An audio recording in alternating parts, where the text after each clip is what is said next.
Waalaikumsalam warahmatullahi wabarakatuh. Bismillah, alhamdulillah, wassalatu wassalamu ala rasulillah wa ala alihi wa sahbihi wa wala. Amma ba'du, Allah ta'ala Al-Qur'anul Karim. Rabbi shrah li sadri wa yassir li amri.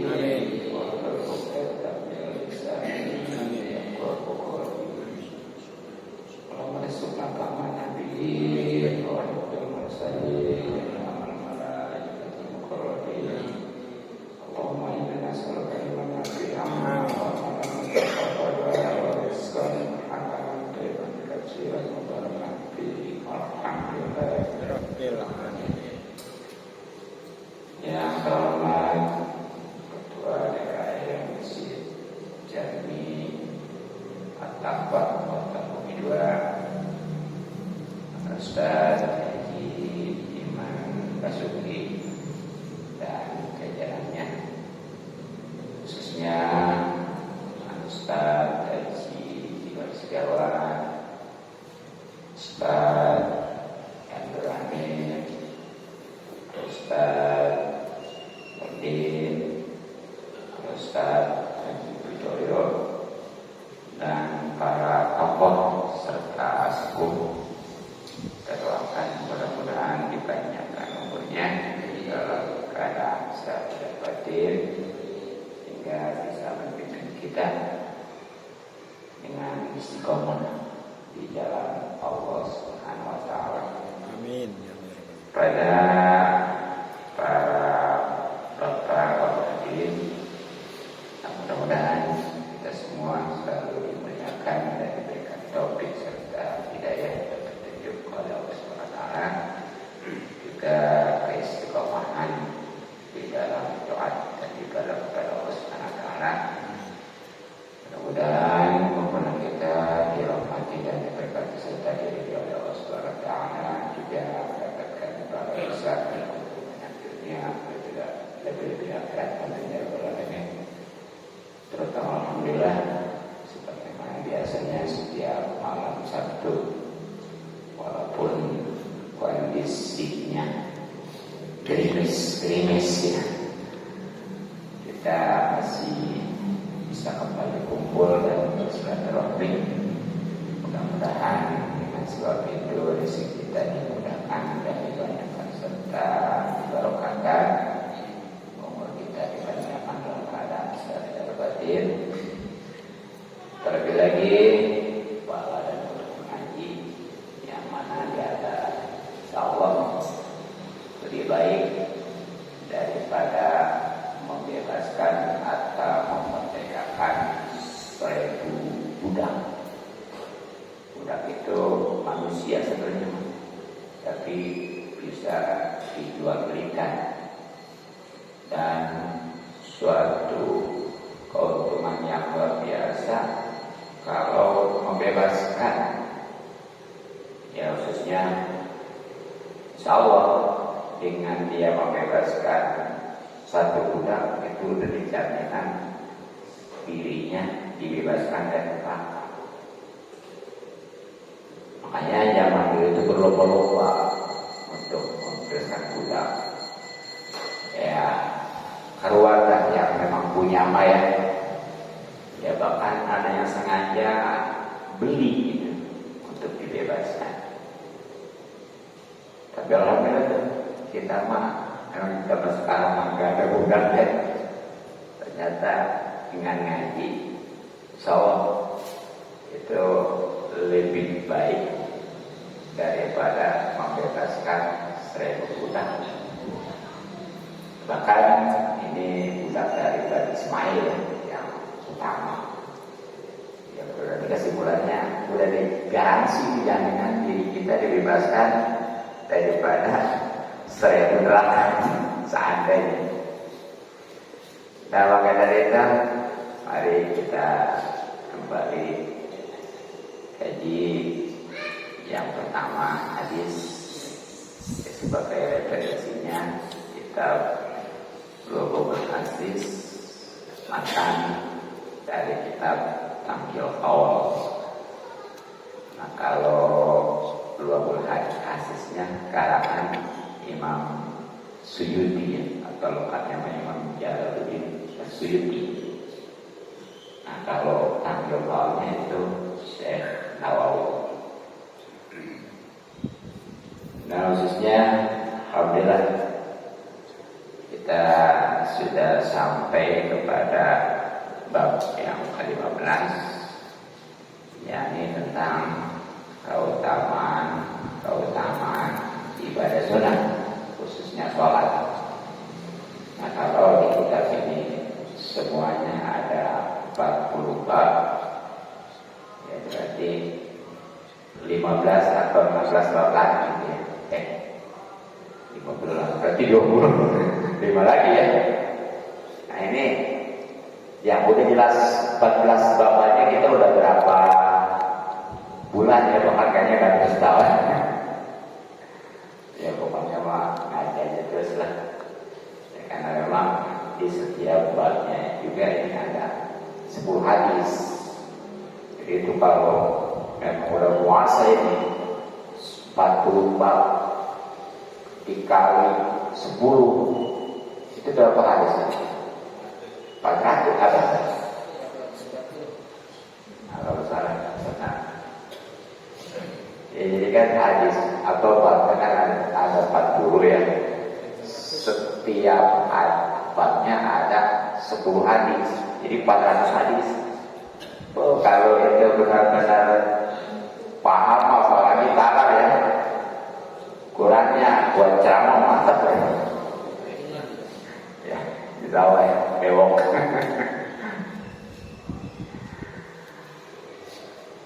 Kalau sanad rahimahullah ta'ala wa nafa'ana bihi wa ma ini amin ya rabbal alamin. Bismillahirrahmanirrahim. A'udzubillahi minasyaitonir rajim. Bismillahirrahmanirrahim. Alhamdulillahi rabbil alamin. Arrahmanir rahim. Iyyaka na'budu wa iyyaka nasta'in. Ihdinas siratal mustaqim. Shiratal ladzina an'amta 'alaihim ghairil maghdubi 'alaihim waladdallin. Bismillahirrahmanirrahim. Al-Babu bab Al-Qamisa Asyara yang ke-15 fi fadilatis sunani. Ini kalau untuk nama kalau memang al-babu itu nanti ada ya berarti udah pakai jumlah majurannya. Tapi kalau al-babu itu dijadikan hanya mentada, di sini fi fadilatis sunani jadi obat jumlahnya manjur jadi obat al-babu. Fadilah sunani menerangkan fadilah ibadah atau sunah-sunah. Jadi di bab yang ke-15 dalam kitab Lughul Hadis atau Matan Tamhil Qaul, insyaallah akan menjelaskan tentang fadilah atau keutamaan sunah-sunah khusus ibadah ya, khususnya sholat. Karena memang nanti di sini yang jadi fokus adalah sholat. Nah, sebelumnya perlu diketahui sebagaimana para ulama juga ahli hikmah bahwa disyariatkannya ibadah sunnah khusus sholat ini untuk menambal atau menyempurnakan ibadah wajib yang sholatnya. Takut ada kekurangan bahkan kesalahan. Tapi ingat, kalau ada kekurangan dan kesalahan berarti sudah dikerjakan ya, bukan berarti sama sekali tidak sholat yang sunnah gitu. Nah, ya mungkin tuh yang hadis awalu mayu hasabu bil aku itu ya, yang nanti yaumul qiyamah itu awalu mayu hasabu yaumul qiyamah. Nah di sana selanjutnya itu kalau seandainya di dalam sholat itu ada kekurangan, lihat sholat sunnahnya kan. Kalau ada, ya sempurnain, lengkapin, tambah ya. Tapi kalau enggak, alhamdulillah udah gak ada rubahnya. Nah, makanya di samping kita alhamdulillah sholat wajib dikaitkan dengan sholat sunnahnya qobliyah ba'diyah rawatib terkonsisten. Ya bahkan dalam sebuah hadis yang mata qabliyah abdu itu ya, intinya hamba terus-terusan beribadah dengan ibadah fardu, kemudian dilengkapi dengan ibadah sunnah. Salat ini di samping sholat fardu juga sholat sunnah. Maka nanti kesana itu Allah betul-betul mencintainya. Kalau Allah betul-betul mencintai, sehingga nanti ya pandangan dia itu selalu perlihatannya dalam bimbingan Allah, langkahnya juga termasuk gerakan semuanya itu selalu dalam bimbingan Allah. Jadi dalam hadis itu bagaimana mata penglihatan Allah, tangan Allah, kaki Allah, bukan begitu maksudnya. Jadi penglihatannya, langkahnya, pegangannya, ada segala gerak-geriknya, langkahnya itu senantiasa di dalam arahan petunjuk Allah Subhanahu wa taala. Itu maksudnya, bukan berarti tangan di tangan Allah begitu. Nah jadi itu. Nah sebagaimana tadi ya sudah saya sampaikan bahwa setiap bab ini ada 10 hadis, maka di sini juga di antaranya qala telah bersabda an-nabiyyu baginda Nabi sallallahu alaihi wasallam, man sholat, siapa orang yang sholat bil yaumi, dalam sehari, wa lailati, dan malam, isnai asyarata, 12 rakaatan ya hari. Tadawuhan tentunya sholat sunnah. Bana, maka pasti membangun Allah untuknya baitan, sebuah rumah bil jannati, di surga kelak. Wow, hadis riwayat Ahmad Imam Ahmad, wa Muslimun Imam Muslim, wa Abu Daud Imam Abu Daud, wa Nasai Imam Nasai, wa Ibnu Majah Imam Ibnu Majah. An Ummi Habibah, dari sahabiah ya, berarti Ummi Habibah sih. Jadi kalau laki sahabat, kalau perempuan sahabiah gitu. Ya bukan suami yang artinya fanatik buta gitu. Ada kan fanatik buta juga itu iniannya sahabiah ya. Sahabiah bukan sahabiah. Ya. Jadi di antara keuntungan ibadah sunnah sholat ini, siapa aja yang sholat dalam sehari semalam 12 rakaat, nah ini sholatnya sholat sunnah. Dan awas, setelah sholat wajib ya. Jadi jangan kalian ini, makanya kan bab ini diterakhirnya setelah ibadah fardu kemarin. Jadi bab yang 14 tentang keutamaan ibadah fardu wajib, nah sekarang sunat. Makanya ketika bicara 12 rakaat yang ia kerjakan sholat dalam sehari semalam, ini memang sholat sunat, tapi tentunya pastinya setelah sholat wajibnya. Nah kalau sudah demikian, insya Allah pasti ya. Ini sebagai hadiahnya, surprise. Dibangunkan, dibikin oleh Allah, ya, sebuah rumah di sorga. Rumah di sorga apa istilahnya ya? Kalau kita mau merenungi, misalnya kita punya pilihan di dunia apa ya?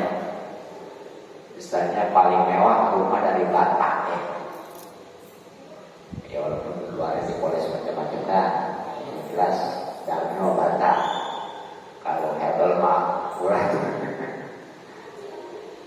Dan itu nggak kekal, betul nggak bakal kekal. Yang jelas kalau nggak hancur dua bangunan,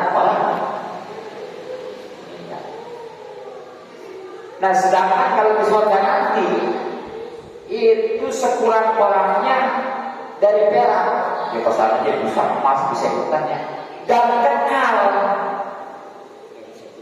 Nah kira-kira kalau surga ini mendingan mana? Pasti semua juga di rumah surga ya.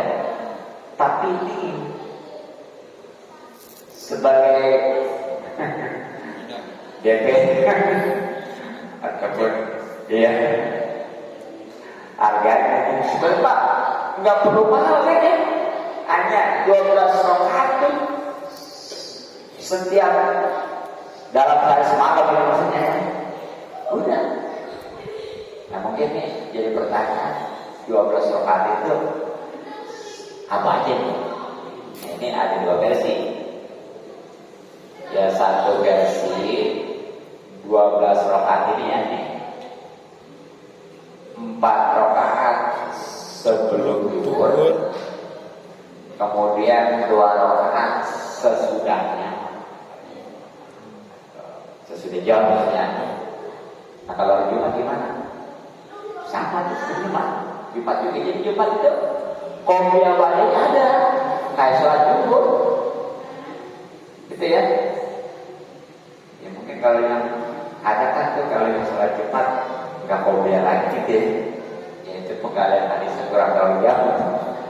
Ada orang di situ. Jadi dikiaskan itu dengan sholat zuhurnya. Kalau sholat zuhurnya ada qobliyah ba'diyah, sholat zuhurnya bersama. Jadi itu ya 4 rakaat sebelum zuhur, 2 rakaatnya setelah zuhur, berapa? 6. Nah, kemudian 2 rakaat setelah maghrib, 11. Kemudian 2 rakaat setelah isya, 10 ya. 2 lagi, 2 rakaat sebelum sholat fajar.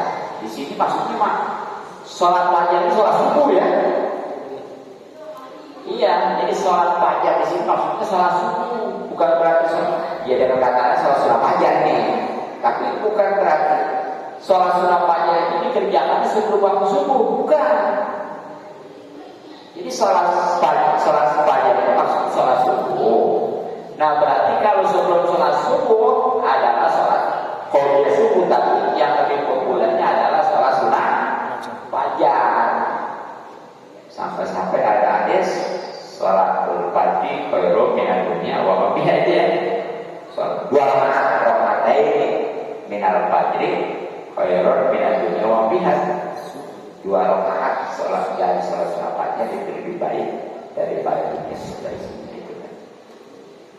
Jadi itu ada ini ya menjelaskan bahwa sholat sunat fajar itu sebelum waktu subuh, bukan. Udah waktu subuh. Seperti udah waktu ya, kan sebelumnya sholat subuh, sholat sunat aja dulu. Nah itu boleh disebutin sholat sunat subuh, boleh dengan sebutan sholat sunat fajar. Terus kalau pakai kopiah gimana? Gak apa-apa sih, tapi ya karena kalau badiahnya, ya ingat gak usah, kayak asal gitu. Udah, jadi ya itu satu versi. Ya tentunya riwayat dari Imam Tirmidzi kita di Batak ya. Ya. Nah, sedangkan yang versi lain nih 12 rakaat itu perincian 4 rakaat sebelum zuhur sama bentuk tadi ya. Kemudian 2 rakaat setelah zuhur sama juga ya. Kayak lagi 4 rakaat sebelum zuhur, 2 rakaat setelah zuhur sama kayak tadi. Kemudian 2 rakaat sebelum asar. Nah, bedanya sini nih ya. Tadi mengada ya. Berapa? 4, 2, 8. Kemudian 2 rakaat setelah maghrib sama gitu ya. 10 ya. Dan 2 rakaat di sini mah bahkan sebelum sholat isya. Tuh. Ya, tapi yang lebih berkaitan yang awal dulu. Gitu. Ya, pokoknya mah usahakan dalam hal semalam itu sholat sunnah untuk jadi penambal untuk menjadi penyempurna nanti ya. Itu 12 rakaat nanti. Atuh bagus, mantap ya. Bagus sih, cita-cita apalagi dalam hal kebaikan ya. Kudu gitu. Ya jangan istilahnya kita lebay ya. Ya bahkan kudu begitu kan di dalam sebuah hadis ciri-ciri kebahagiaan kalau dari melihat orang lain dalam agama ya begitu. Yang lebih lagi kalau misalnya kita hanya baru sholat pagi ya yang untuk sholat sunnah jadi bisa nantinya motivasi gitu. Jangan bahasanya ya masih bagus sholat jangan gitu. Nah kalau dunia coba lu dia yang bawa ya tujuan doa menikmati kita yang diberikan oleh Allah juga seberapa kita masih bersyukur. Alhamdulillah saya masih gini juga mau tetangga saya saudara saya gitu kan. Jangan dibalik tuh celaka mau dibilang ya. Ya gitu. Nah jadi itulah hadis riwayat yang luar biasa. Rawinya banyak ya. Satu Imam Ahmad, kedua Imam Muslim, ketiganya Imam Abu Daud, keempat Imam Nasai, kelimanya Imam Ibnu Majah. Nah kesemua itu dari sahabiah Abi Ummi Abibah yang pastinya langsung dari baginda Nabi Sallallahu Alaihi Wasallam. Mungkin Ummi Abibah sempat jadi istri Rasul masih sempat ya. Ya kan Rasul mah dulu kalau ada istri mujahid gitu ya, apalagi anaknya banyak ditikam, makanya sampai 11 bin. Jadi yang istri Rasulullah yang muda itu cuma Siti Asia, Aisyah, yang lain betul-betul. Jadi itu kalau mau poligami ya memang enggak. Memang kalau sekarang orang sekarang prinsipnya ya sebagaimana kemarin ya dalam hadis kan ada kalau janda tua satu nih ya kan, kalau janda muda nah itu jadi ya begitu ya. Nah kemudian waqala dan bersabda baginda Nabi Sallallahu Alaihi Wasallam, man sholat, siapa orang yang sholat qoblal fajri sebelum sholat fajar rakaat ini 2 rakaat, wa qoblal zuhri dan sebelum sholat zuhur arba'at 4 rakaat, wa ba'dana dan setelahnya ya setelah zuhur arba'at 4 rakaat, wa arba'an dan 4 rakaat qabla asri sebelum salat asar. Dakwah maka dipastikan ia masuk al-jannah surga itu. Ini hadis yang keduanya mah ya. Siapa aja yang sholat sunnah, ingat setelah sholat wajib ya. Dan itu dia atasnya betul udah berdasarkan ilmu. Nah ini dia sampai 12 teman ini disampaikan 12 bahkan lebih ya, lebih karena 2 rakaat sebelum sholat fajar, sebelum sholat subuh, sunnah fajar gitu ya, 2. Kemudian 4 rakaat sebelum zuhur, berapa? 6. Kemudian 4 rakaat lagi setelah zuhur, 10. 10 kan? Iya. Kemudian 4 rakaat sebelum asar, 14, ya? Yang banyak lagi nih. Nah baru ya. Kalau yang sudah demikian dipastikan dia masuk surga. Luar biasa ya. Nah karena memang jangankan yang lainnya, ya secara khusus saja untuk sholat asar aja ya, itu kan sampai ada keterangan rahimahullah man sholat, bagaimana tuh yang gini aja, Allah merahmati orang yang sholat sebelum asar 4 rakaat. Anak-anak di sini.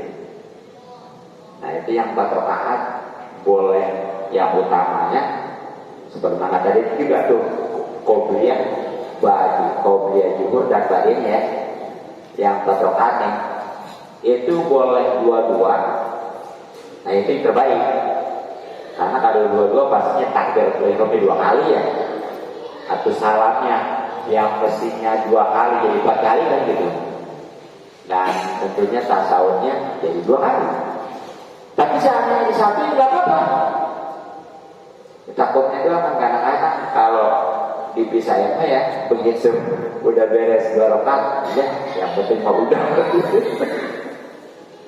lumayan dulu daripada orang gitu ya. Kadang-kadang gitu kan. Jadi di satunya. Nah, makanya itu kalau ada orang yang sebelum johor di sholat sunnah johor yang 4 rakaat, jangan ikuti dulu. Misalnya ikut juga sah aja sih, ya. Takut itu sunnah, apalagi dan yang sholatnya juga harus dibedain tuh. Kalau yang 4 rakaat, udah jangan pakai tasawuf awal, paham ya? Langsung aja gitu. Sebab kalau pakai tasawuf awal nggak boleh lagi, ntar bisa seperti sholat zuhurnya. Ya juga takut ada yang ngamuk gitu. Walaupun sah-sah aja yang hukumnya terjadi khilaf aula itu ya makruh gitu. Nah jadi nah kemudian qala dan telah bersabda wa qala bukan yang kalau ya. Kalau sekarang mah kalau wala itu orang Sunda beda aja tuh Taiwan deh.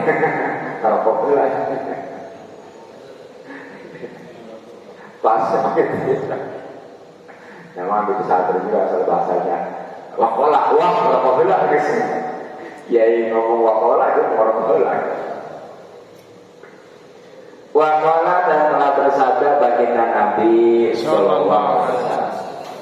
Man sholat, siapa orang yang sholat qoblal zuhri sebelum sholat zuhur arba'an 4 rakaat kan, maka adalah itu ka'ad birokobatin seperti membebaskan atau memerdekakan seorang budak min Bani Ismaila dari keturunan Bani atau Nabi Ismail.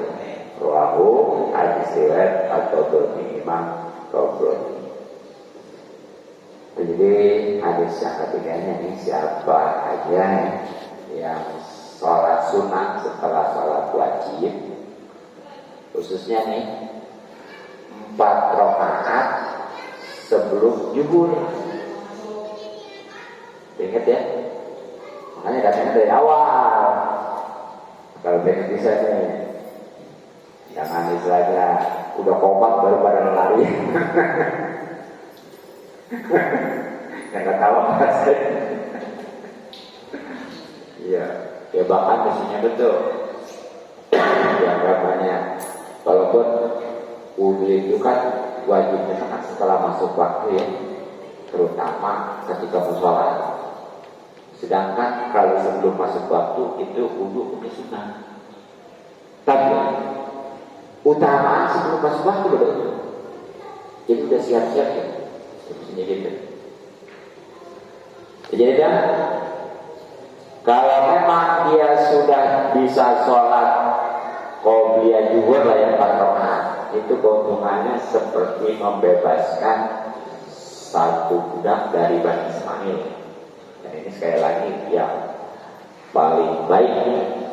Dan tadi membebaskan satu budak aja udah jaminan diri kita ini dibebaskan dari neraka. Makanya ya, karena ini kalau kita secara tidak langsung, kalau pengen dibebaskan nanti dari neraka, ini yang ketinggalan sholat qobliyah zuhur berapa? 4 rakaat. Makanya datangnya dari awal. Ya. Nah mungkin sementara ini dulu ya kajian hadisnya, mudah-mudahan manfaat. Selanjutnya kajian fikih wallahu a'lam bishawab.